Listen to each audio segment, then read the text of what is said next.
बड़ पावन, कखनहु बसंत कखनहु सावन। मिथिला भूमि अपन बड़ पावन, कखनहु बसंत कखनहु सावन। देखो लौटे छे पुरवैया कोना झुइम झुइम का, देखो लौटे छे पुरवैया कोना झुइम झुइम का। ऋतु एहन नहीं कतहु सुहावन, गोकुल जाऊ चाहे वृंदावन। मिथिला धाम सनक ने भैया देख लो घुइम घुइम का, मिथिला धाम सनक ने दैया देख लो घुइम घुइम का।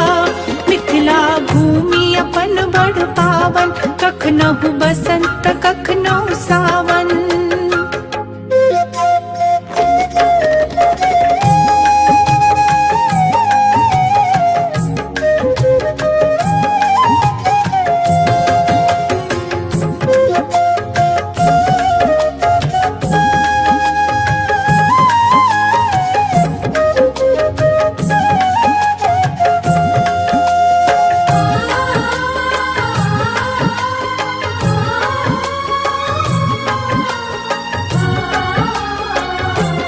बचबा से हो कहे छी कम ने, इकरारो कैसे ककरो दम नहीं।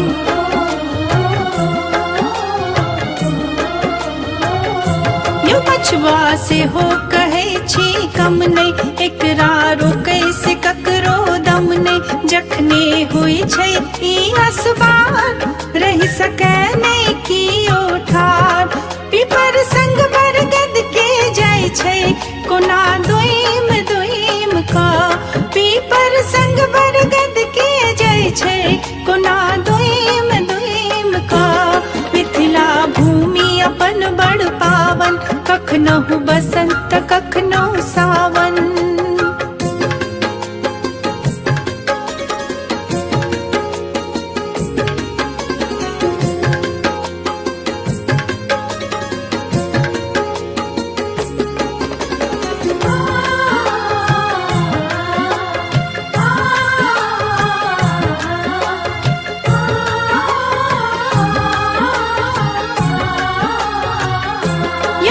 दिन में देखू अर्घौती, शालिग्राम लेकू सकपौती।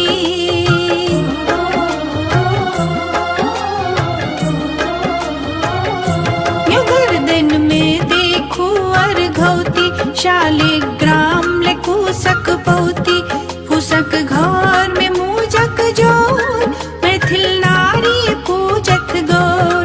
घर से बाहर डेग निकालत घोघ तैन तैन का, घर से बाहर डेग निकालत घोघ तैन तैन का।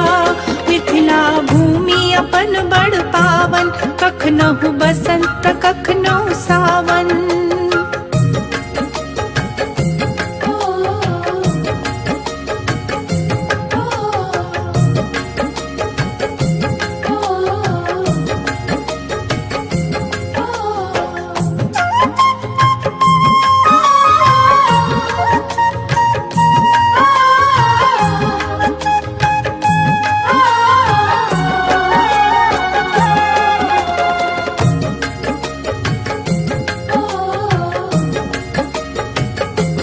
पावन ग्रंथ में जेहने गीता, जनक दुलारी मैथिली सीता।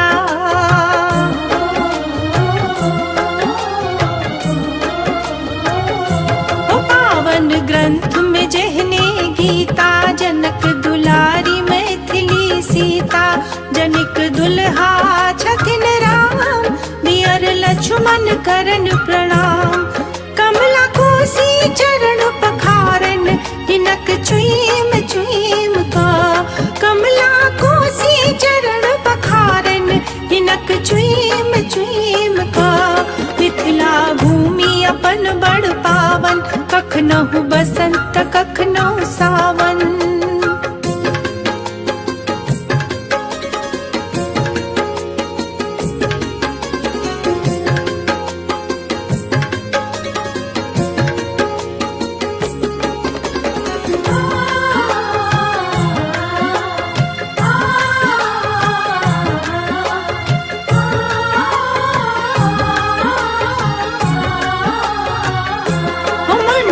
वाचस्पति विद्यापति हिनकर आरती सब उतारत।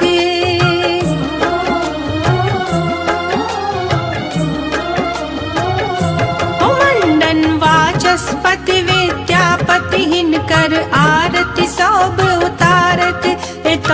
लिखिन शंकराचार्य जखन के लिखिन शास्त्रार्थ। एकटा सुक्का हुनका दिलकन एतो पैन पैन का।